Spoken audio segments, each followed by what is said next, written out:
Hello there, and welcome to our Shield of the Sun video.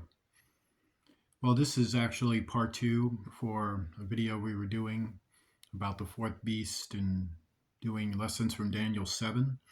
So, as I have now just explained a lot of what those lessons are, let's go into Daniel chapter 7 in verse 15 for where we left off and read more. I, Daniel, was grieved in my spirit in the midst of my body, and the visions of my head troubled me. So, the first thing that Daniel talks about regarding the future, meaning a very future time, centuries ahead of his time, centuries still ahead of our time, is that it was a grievous thing that he saw. He saw humanity being taken over by Satan. And he saw these various demonic entities with these various plans, plots, and formulation to prophecy that is written regarding our trials, our tribulations, and the worlds and the darkness that we enter. And thus we read this: I came near unto one of them that stood by and asked him the truth of all of this. So he told me and made me know the interpretation of these things, which certain groups like Seventh-day Adventists and others would pay attention to that better. But here's the thing about it. These great beasts, which are four kings, which shall arise out of the earth. So normally human kings, rulers, authorities don't rise out of the earth. We come from our mother's wombs, and our souls come from heaven, and our bodies formulated and shaped in the womb. And thus that's how we come about. But if you read these great beasts, which are four, so those are the four beasts I was just describing in the last video regarding those particular beasts. And then we read, shall arise out of the earth, meaning they aren't human, meaning they are non-human entities. They are demonic entities, fallen angels, who have, well, supplanted the planet and have taken it over. And thus events have happened to our world that have changed our era. And the era that we knew is now gone. And this has risen out of the sea against us. Thus, these are ruling principalities who come in various stages to initialize prophecy, their actions to be done against humanity. But the saints of the Most High shall take the kingdom and possess the kingdom forever, even forever and ever. So you can see he's talking about the future. He's talking about a time all the way into what we call the true days to lead to the final day, where the events of Armageddon, the events that have to happen before Armageddon, have unfolded. And an event for which, when Armageddon happens and the final day comes, is when the saints of the Most High take the kingdom forever and ever. He's talking about earth, her nations, the cultures that God had created. That one day humanity will have everything they lost, have been robbed and stolen from their nations to their culture, their traditions. The things that come from God will one day be restored to them. And that's what it's actually referencing. It's not referencing other human kingdoms with other human agendas, with different cultures and eras for that time. Those eras have had their time. They've come and gone. Many of them were prophesied about in other verses, but not in this one. Then I would know the truth of the fourth beast. Because remember, all the prophecies that you read in Daniel 7 from 1 all the way to 14 are actually talking about the various fallen angel principalities that will rise out of the sea to culminate to an Antichrist world government in the future. Then I would know the truth of the fourth beast, which was diverse from all the others, exceeding dreadful, whose teeth were of iron, and his nails of brass, which devoured, brake in pieces, and stamped the residue with his feet.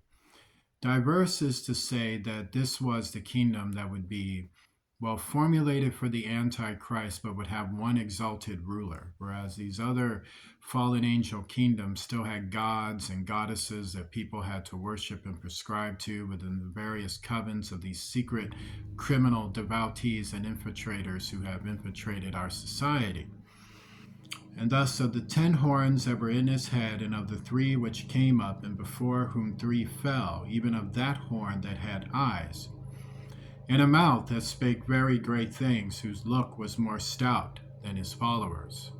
So that is the other matter that pertains with it, is that what we have is that when the Antichrist gets control of all the human governments, including gods, the goddesses, and he's got the fallen angels worshiping him, and he has initialized wars and bloodshed within the strata of the dark principalities, and then within the fulfillment of prophecy, of course. And then when that is all said and done, he then arises up, and then at this point, he's got all these other beings submitting to his power. He's having wars that are unseen and wars that are seen, and thus consolidating the fallen angels under his reign, his rule. And then thus humanity is caught in the middle of it, and they're being shot to pieces and blown to hell, and all manner of terrible things happen to humanity in the future. And thus the trial gets set toward us all, so that we're all afflicted with this same trial. And of the 10 horns that were in his head, and of the other which came up, and before whom 3 fell, even of that horn that had eyes, and a mouth that spake very great things, whose look was more stout than his fellows. So the Antichrist comes with leaders. He's got other world leaders for which he wants to, have them singing his praises. So the 10 horns are to say these 10 inhuman rulers. Some could be human, but they'd definitely be possessed and all messed up. Most of them aren't, and it's just humanity has been enslaved by the fallen angels. In the future, with the Antichrist running an entire different regime for which anyone would even expect. But he represents himself as one of them. He would say that I am a leader among men. I am approved by man. You know, that I'm among you. I'm an equal to you. I'm just as common as any president. I'm as common as any premier, even though it wouldn't be presidents and premiers the way you know it. It would be leaders with similar titles, but they're totally tyrants, totalitarian. You're not electing them. You're not voting for them. They don't care what you think. They want to kill your children and do all kinds of stuff. And thus, they will do terrible things. But you see, it's a proverbial hero villain policy, good cop, bad cop policy. It's saying, they're all bad, they're all evil, but he's going to say, oh, he went too far. Okay. We talked to him about this. We told him, hey, leave these people alone. And he didn't. And now he's still bothering them. He's still harassing them. I don't know what to do with this guy. What should I do? Let's kill him. And of course, he has to share power with the 10 horns, so that the more bad things these 10 horns do, the more he can just turn around on their backs and go, well, I'll take out 3 of them for you, 2 of them for you. If you worship me enough, if you praise me enough, if you give me enough worship and enough of your blood, sweat, and tears, I'd be happy to do this for you. Thus, this is what is happening. And of the 10 horns that were in his head, and of the 3 which came up, and before whom 3 fell. So you don't know too many of your leaders that are specifically like mind controlled and linked to the fallen angels, for which they control them. Like one controls their laptop, but has a total grip and control over it. Like, to understand, it's these 10 horns are like your proverbial Data. If you know that character from Star Trek, he's an artificial life form for which he's smart, intelligent, can do a bunch of missions for you, can make a bunch of speeches, make you feel better, but then at the end of the day, he's a circuitrized, controlled person. Meaning if somebody else links to his computer chip, they can control him, and he can just be controlled all day long. So it's to understand that the Antichrist has a technological forecasting control over his leaders. Rather, if they're demon or not, he has reigns over them. So it's terrifying when you think about it. And before whom three fell, even of that horn that had eyes and a mouth that spake very great things, whose look was more stout than his fellows. It's confirming what I'm saying. That when all these persons in the future are seeing their leaders speak, they're speaking the very words that the Antichrist wants them to speak. So even if they say, I'm against Abaddon, the truth is they're for Abaddon. And even if they say that we are against Abaddon, the truth is they're not. If they say that they're for or against, they're all for Abaddon. That's the truth about them, is that they're all sprouting things to play with people's minds, run the divide and the psychological games on people, is what he's actually seeking to do. And before whom three fell, and just confirming that, and I beheld, and the same horn made war with the saints and prevailed against them. So that is to future. It is to say that if all of humanity, which will be under the grip of the Antichrist one day, who will take the world, and all of us human beings still have to live on earth, whether if we believe in God or not, we're going to be subjugated to him. We're going to be persecuted by him, afflicted by him. He'll do all kinds of terrible things and really seek to come at us and really do us harm, is what he's going to seek to do. Till the Ancient of Days come, and judgment was given to the saints of the Most High, and the time came that the saints possessed the kingdom. It's quite interesting. So it's not to say that our persecution will always last under the Antichrist. It's to say he will kill a lot of Christians. He will be venomous. He will murder many of us. But many of us in the very far future will escape his grasp. There are nations, other territories that do not belong to him, as it talks about the city without. So as to say that there are areas that are suffering, going through things, but still represent humanity and represent their cultures or nations, whereas all these other parts of the earth have been taken over by the Antichrist. And as that is going on, we are going to be in the grip of a war that is seen and unseen with the Antichrist in the very far future. It will be humanity versus them, meaning the demons, the fallen angels, and the technological sorcery and regime of the Antichrist, who will have a world that will change the scope and face of this entire world completely. Then he said, the fourth beast shall be the fourth kingdom upon earth, which shall be diverse from all kingdoms, confirming what I'm saying, and shall devour the whole earth, confirming what I'm saying, and shall tread it down and break it in pieces, confirming what I'm saying. And the 10 horns out of this kingdom are 10 kings that shall arise, and another shall rise after them. And he shall be diverse from the first, and he shall subdue 3 kings. That's confirming the conversation I just had. And he shall speak great words against the Most High. So this is the Antichrist. So once again, the visions of Daniel are about the Antichrist kingdom. It's about the stages of how that starts. It's about how the fallen angel regimes change different regimes, different faces of policy with the same goal to establish the Antichrist in the future.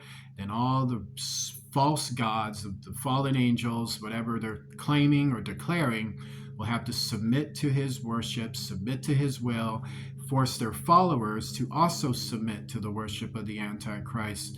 And thus people will lose their heritage, they lose their nations, they lose their identity, they lose their languages, they lose all the things that make them who they are. They will lose it to him. That is the true understanding of it. So when you see the world truly turning over, like when you see catalysms have happened, events have shaped, our laws have been severely compromised, our governments are true, like, you're not really seeing what you're seeing. Like what you're seeing now is normal. But if this turns completely abnormal, like out of the norm for what you know, and then you've seen actual catalytic events happening, because you will, believe me, and you can know. And then even then, it's not for you to panic, worry, get upset about it. You have to still hold and maintain your faith as you walk through this world, not freaking out at all the prophecies or any prophecy being fulfilled, and keep believing in God regardless of what's going to happen. God is going to do his work, and he wants you to do yours. He wants you to believe. He wants you to be charitable. He wants you to help Christians. He wants you to do the right thing. He wants you to be a kind person to them, not an evil tyrant or a sickening bigot. He doesn't want that to go on. And thus, he doesn't want you to be ignorant to the truth. He wants you to know the truth. He doesn't want you to believe in false doctrines. He doesn't want you to follow denominations. He doesn't want you to follow divisional spiritualism. He doesn't want you to follow the Antichrist in any shape or form in his spirit. He doesn't want you to be a criminal and infiltrate your family and infiltrate other people and infiltrate your job and abuse your positions or abuse who you are and abuse these things to harm, hurt, and malign other people. This is not what he's seeking.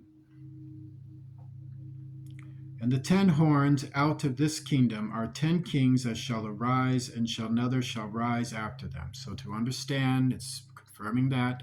So when we get back to it, he shall speak great words against the Most High. So the Antichrist, when he comes into view, he comes with technological sorcery, the abilities with vessels, inventions, all manner of things. So he's going to have what you call a station to broadcast all of his ideas.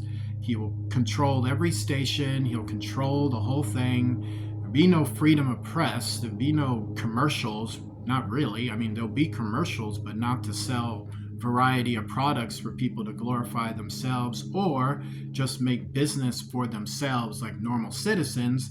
No, he does nothing like that. It'll all be to worship, glorify, and exalt the Antichrist. So he'll come and say he's greater than Jesus. He's greater than all the religions.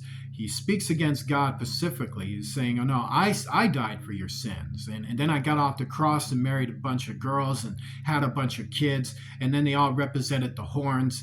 And then, I had to kill them all because they were blaspheming me. And then I had to get control of my own purity. And then I've been resurrected and reincarnated and manifested. And then I've been enlightened too. And then I had an experience. And then Muhammad and Buddha and Jesus showed up and they were all sitting around and they told me I was good. And then I was like, am I good? I'm good, right? Well, you're good. So I was good to go. And now I'm declaring godhood to you. I'm God. I am God. I created all the religions. I created males. I created females. I created the animal kingdom, the sea kingdom, even space. Even Mars loves me. Jupiter loves me. Saturn loves me. They all love me. Why don't you people just love me? God, I'm God. There's heaven. I'm going to make it right here. We're going to create this digital world and you're going to get this inserted into you, these cybernetic organs, and you're going to love this place. This is heaven. I'm God. Don't worry about that Bible, those Christians and those whatever they're talking about. That ain't it. That's the form of him. And shall wear out the saints of the Most High and think to change times and laws. And this is where the sensitive part comes in. See, the Antichrist is real technological sorcery where he can affect events in space and time. So therefore, there's time traveling going on in his future. There is time interversions going on in his future. There's time convergences going on. There are persons, agents moving to and fro. He is sending influence into our present time to spread his spirit from the future into our time to affect places and events in our time, which we'll talk more about in our next video. Join me in a prayer. Lord Jesus Christ, I pray, Lord, to cast down the spirit of the Antichrist and deliver us from all manner of evil, paganism, heathenism, and witchcraft, and all manner of deceit and villainy. I pray, Lord, to deliver us from judgmental attitudes, discriminating attitudes, and help us, Lord, to be faithful. In Jesus Christ's name, amen. Like to donate to Shield of the Sun, please do so using Cash App to donate to $ Shield of the Sun, spelled in small case letters, closed together. Be very imperative and appreciative that you can do that. God bless you. We'll see you soon.